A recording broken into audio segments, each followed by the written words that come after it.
Naraka Bladepoint is now up to almost 50 melee weapon souljades, and we're ranking them all right now. Abyssal Aura is going into the C tier because it changes your charged vertical attack into a parryable ranged dagger throw. Even though this jade increases the vertical charge attack damage by about 30%, the normal charge vertical is arguably more useful than Abyssal Aura's attack because it utilizes purple focus, leads into more guaranteed damage, and keeps an opponent in hit stun for a considerable amount of time. Using Abyssal Aura's attack repeatedly is not safe, but it can catch people off guard. Aerial Rend is going into the B tier. This souljade changes your greatsword charge vertical, adding a third hit in the form of a shockwave unleashed at the end of the attack. The total damage of the attack is only increased by about 7%. This shockwave can reach enemies slightly out of range of the actual blade, but it can also be parried. All Weapon Saps represents all 10 Weapon Sap souljades, and they belong in the S tier. Souljades that allow you to recover health or armor without having to use healing items are always going to be strong by design, unless the method of healing is impractically uncommon. Because the Sap souljades heal you for performing parry punishes, knowing how to follow up on these useful jades is crucial for maximizing their value, and I made a video on Sap combos a while back you can use to get you started. Assassin's Lunge is going into the S tier. Assassin's Lunge is one of the strongest jades for the dagger, changing the normal soul break into a forward lunging stab attack with 75% increased damage over the regular soul break, while providing a bit longer hit stun. If used after a charged horizontal, Assassin's Lunge sets up a guaranteed uppercut, letting you deal a ton of damage very easily. Next is Assault Smolder going into the A tier. This unique jade affects your grapple attack, granting it additional fire damage on hit. Burning damage is incredibly useful, and this fire damage can be endlessly reapplied, making it good for securing kills on slippery opponents. Also, fire damage sometimes directly counters certain characters' abilities like Justina's skill or Faria's ultimate.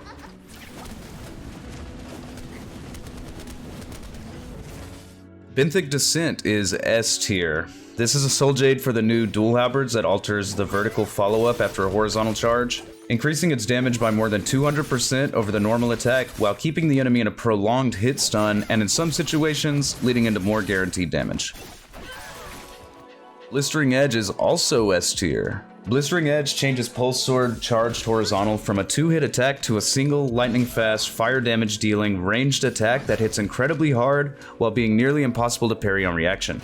The pressure Blistering Edge puts on an opponent is immense, especially because the animation is slightly different, letting your opponent know when you have Blistering Edge as soon as they see it charging. Blue Moon will be the first jade going into the trash tier. Blue Moon makes her longsword 1-2-3 chain enders send out an energy wave similar to the charged attacks, and you can use it on repeat. Be extremely careful spamming this because its rhythm makes it extremely predictable. It's not useful in solos at all, and only slightly useful in team modes if you can get away with using it, but you can easily get your whole team killed. The best thing about Blue Moon is it gives melee damage resist. Cavalry Bloom will be going into the A tier. This jade makes the dual blade's charged horizontal attack keep moving forward after releasing the focus, creating exceptionally high pressure and forcing reactions from opponents. The direction can be manipulated, and though Cavalry Bloom can be parried if used carelessly, its reliability to administer displacement and cause panic in your enemies makes it incredibly fearsome. Dragon Roar is S tier. This is the Nunchuck's signature soul jade, granting passive Binding Fury generation over time, as well as extending the range of the Nunchuck's Golden Focus charge attack, Dragon Flurry. This ranged Golden Focus attack is extremely oppressive, especially in team modes where you can easily peel for your team or stun lock your enemies. The beginning can be parried, so turning away from the enemies to start the attack, then turning back towards them once Golden Focus kicks in, will ensure that you do not get parried. Dragonlike Might is still a very new jade, and I'll say it'll go into the A tier for now. Dragonlike Might changes the dual halberd's charged horizontal attack into an even more insidious version, stun locking and repositioning opponents before launching them into the air with about 33% damage increase over the normal attack. The user travels pretty far with fully parryable blue focus the entire way, but this is the risk to the reward of massive displacement. Dreadful Wail is a bit controversial, and I feel opinions on this jade will vary pretty widely, but I'll place it into the A tier. Dreadful Wail unlocks a new dagger attack, a dagger dash vertical, and hitting an opponent with this will leave them helpless for the duration of the attack. This does pretty good damage, but its real strength is actually in the movement utility of the dagger dash vertical. Dagger dash vertical puts your character into a state where a second vertical input triggers the flashy teleporting attack, but you can also use horizontal instead of vertical to perform a kick attack similar to a dagger scale rush. This gives you immense control of swift movement that is highly conservative on stamina, and mastering this is essential for dagger players. Up next is Dual Ring, going into the C tier. It changes the 1-2-3 horizontal chain ender on staff and spear from a single hit to a 2-hit attack with a wide sweeping range and about 20% increased damage. This attack actually comes out faster than the original, making it harder to parry on reaction, and there are some instances where having a wider attack range can be very beneficial, like if you have multiple opponents grouped up and stunned with a Viper ultimate or some other form of control. Earthshaker is good, we'll place it in A tier. While it's possible to parry Earthshaker at any time during its attack, most mindful players will not use it carelessly. This devastating spinning attack can single-handedly annihilate a single foe or even an entire team at one time if used effectively. The best use for Earthshaker is to drop down on enemies from above while having it fully charged and ready to go when you hit the ground. Erudition is not highly useful, and we'll throw it in C tier. With this Souljade, spear charged vertical attacks gain an extra 2 hits and 30% increased total damage. This attack can be parried throughout its animation and should be used with caution. Pretty straightforward. Flying Kick will unfortunately be going into the trash tier.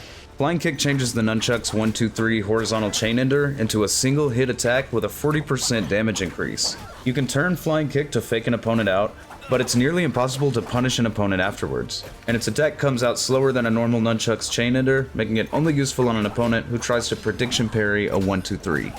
Heartstopper Kick will be going into the A tier.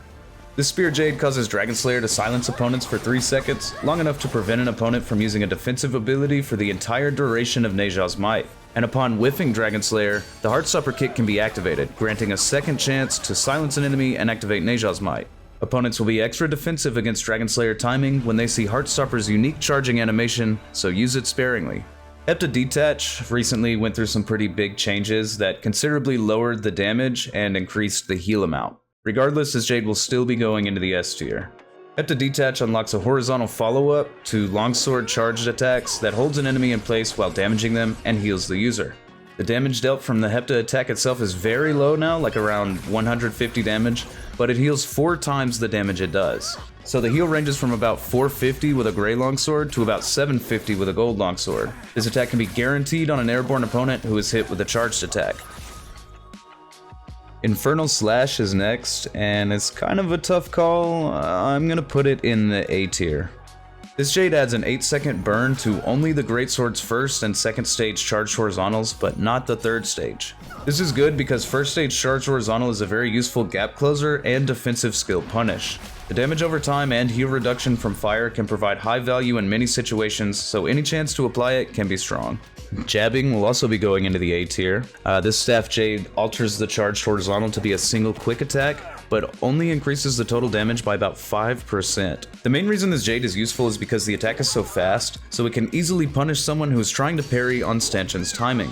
Jabbing is like the staff's version of Velocity Untold, and is typically undervalued by many players. Merciless Havoc will be taking a spot in the S tier. Another staff Souljade, Merciless Havoc changes Heaven Uproar to have incredible forward range on a series of gold focus attacks that keep opponents suspended in the air for the duration of the attack before launching them away. The attack can be highly oppressive in team modes where it can be abused to control one or multiple foes at a time. Similar to Dragon Roar, the attack can begin facing away from opponents and turn into them once gold focus kicks in. Netherstep will be going into the B tier.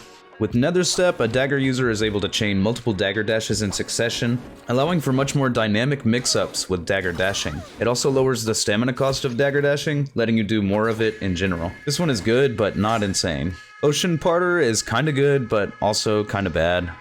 B tier. Ocean Parter changes Staff's horizontal out of stanchion from a low-damage, non-focused lunge to a repeatable, short-range, 2-hit blue focus attack with over 300% increased damage. It is risky to use because it's easily parried on reaction, but its power can definitely be felt on a successful execution. The Overcomer is so funny. We'll place it in A tier. This powerful Jade changes the Pole Sword 3rd stage charged vertical into a crazy looking horse riding attack that carries enemies along with its movement. The full attack gives about a 35% damage increase over the normal version, but the attack can be cancelled at any time and is pretty optimal because you can dodge out of the horse attack and catch your opponent in an insane combo. Overlord is going into the A tier. Normally, Stone Form on either heavy sword will gain stacks correlating to the number of attacks absorbed, increasing the damage up to a maximum of 3 stacks. But with this Jade, Stone Form on either heavy sword will always become fully stacked on a single attack. This is especially useful to punish a careless opponent who is not respecting Stone Form. Phoenix Blast is also still S tier despite recent nerfs to its damage. While it shoots 2 charge blasts instead of just 1, Phoenix Blast only gives about a 25% damage increase over the normal charged attack, but it's this weapon's capability to guarantee those charge attacks combined with the opportunity to guarantee more damage afterwards that makes this Souljade so powerful. Not to mention, Phoenix Blast guarantees Hepta-Detach. Next up we have Pride's Fall, which will be going into the S tier. This rare Dagger Souljade unlocks a new second horizontal charge stage that performs a forward lunging attack that grabs an enemy as you ascend high into the air and slam them into the ground, dealing damage in 3 hits and healing for 65% of the damage from the final hit of the slam. It's pretty easy to see why this Jade is so good. Razor Swift makes it into the A tier. Razor Swift turns the Golden Focus Neja's Might attack into a horizontal attack with a very large area, pulling affected enemies toward the user and increasing the damage by about 15%. While not great in most solo situations, this Jade is highly beneficial in team modes where the spear is already a very strong weapon, and this Jade makes the spear's best attack even better. Soul Slash is another A tier Souljade. It changes Katana's second charge stage to a focus attack with extended forward range, but the charge animation telegraphs the Jade's attack to opponents, so it must be used carefully. Soul Slash does not do more damage than the normal second stage charge attacks, and in some cases will do less, but it can guarantee extra damage afterwards and obviously benefits from being able to hit an opponent from outside of the normal range while slightly displacing them. It will be placing Splitter into the B tier. It alters the Dual Blade's 1-2-3 horizontal chain ender, increasing the damage by a measly 12%, but the attack connects with the opponent much sooner, making it much harder to parry on reaction than the normal one-hit attack. This Jade's attack can be confirmed in combo. Stamina Strike will also be going into the B tier. Stamina Strike changes Katana's 1-2-3 chain enders from single hit attacks into 2-hit attacks. The real value of this Jade is from the heal, but it doesn't recover a substantial amount. Expect a heal of about 200 with gray and 300 with purple. This Jade's attack can also be confirmed in combo. Stanchion Sky Pillar will be going into the A tier. This Souljade changes Stanchion to silence enemies in an area around the user while regaining health or armor based on the damage done. This attack will recover about as much as Stamina Strike, so 200 to 300 per enemy hit based on weapon rarity, but the 4-second silence ensures they can't use a defensive skill to interrupt Heaven Uproar. The biggest downside to this Jade is that Stanchion no longer lunges forward. Thunderstorm will only make it into the B tier. With Thunderstorm, vertical attacks after a charged focus attack change into a multi-strike attack with additional forward range and a damage increase of about 30% over the normal attack. Enemies won't know about Thunderstorm until they see it used, but once they find out, they will likely be very eager to parry it. It's good for surprising opponents with the first use and baiting parries afterwards. Again, this Jade heals for about 200 to 300 based on weapon rarity. Next we have Trigger going into the S tier. This Nunchuck Souljade allows horizontal block to be used without costing any biting fury, and enables it to be used on ranged attacks. Learning how to utilize this Jade effectively can make your nunchucks incredibly safe and incredibly dangerous. Universe Slash is a solid A tier Jade. While its damage is only increased by about 20%, it does its damage in 2 attacks instead of 6 small ones, and the attack sweeps very wide, which is good for hitting multiple enemies or mass parry baiting, but the attack should still be used with caution as it can be parried at any time during the throw. Velocity Untold goes into the S tier. Though Velocity's damage is about 10% less than the Nunchuck's original charged horizontal, Velocity's attack is impossible to parry on reaction, forcing an opponent to try to predict when the attack will be thrown, thus increasing the strength of the Nunchuck's ability to hold check. Combine Velocity Untold with Trigger for a very high pressure hold check that is almost completely safe from non-focus and blue focus attacks. We'll be putting Warrior Pace into the B tier. This Jade lets you run at regular sprinting speed while holding a greatsword horizontal charge. It can be useful for fine-tuning your spacing, especially when combined with Infernal Slash or Earthshaker. Whirling Slash will also be going into the B tier. Changing the dual halberd's vertical chain ender from a single medium damage attack, this Jade increases the total damage by about 90% over 5 hits that lock the enemy in hit stun for a moment and allow you to follow up for extra guaranteed damage after slightly displacing them.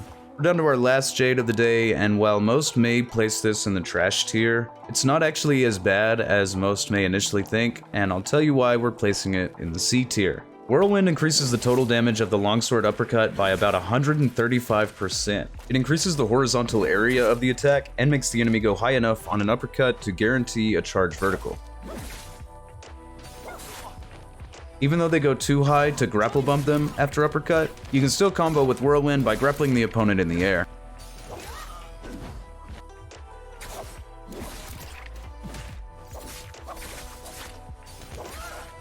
Okay, so this concludes our melee weapon Souljade tier list. Maybe I would move Infernal Slash down to B. Whirlwind is actually pretty good now too. We're gonna move it up to B as well. If you disagree with anything here, just leave it in a comment. Let me know why you think one of these Jades should be in a different spot. Hope you enjoyed this video, and I'll see you all in the next one.